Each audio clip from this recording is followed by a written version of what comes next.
నైరుతి మూలలో గల మండపంలో 4 విగ్రహాలున్నాయి. ఇందులో ఒకటి యముడు విగ్రహం. ఈ విగ్రహంతో పాటు అతిపెద్ద రాళ్లపై సప్తమాతలు యొక్క శిల్పాలు చెక్కబడినవి. విడిగా నిర్మించబడిన దేవి యొక్క ఆలయం ప్రధాన దేవాలయం కంటే తరువాత నిర్మించబడింది. హిందూ దేవాలయ సంస్కృతిలో అమ్మవారి విగ్రహం ఉండటం అత్యవసరమైనందువల్ల దీనిని నిర్మించినట్లు తెలుస్తుంది.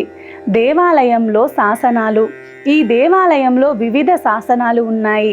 ఇందులో కులుత్తుంగ చోళుడు అంటే 2వ దేవాలయాన్ని పునరుద్ధరించినట్లు తెలుస్తోంది.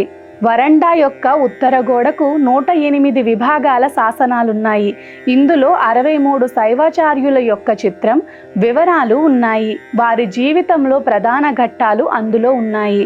హిందూ మతంలో శైవం యొక్క మూలాలను ఇవి ప్రతిబింబిస్తున్నాయి. ఈ దేవాలయంలో రాజరాజ కాలంలో దేవాలయంలో గానం చేసిన 108 మంది దేవర ఓత్వర్స్ యొక్క ముఖ్యమైన శాసనాలు ఉన్నవి.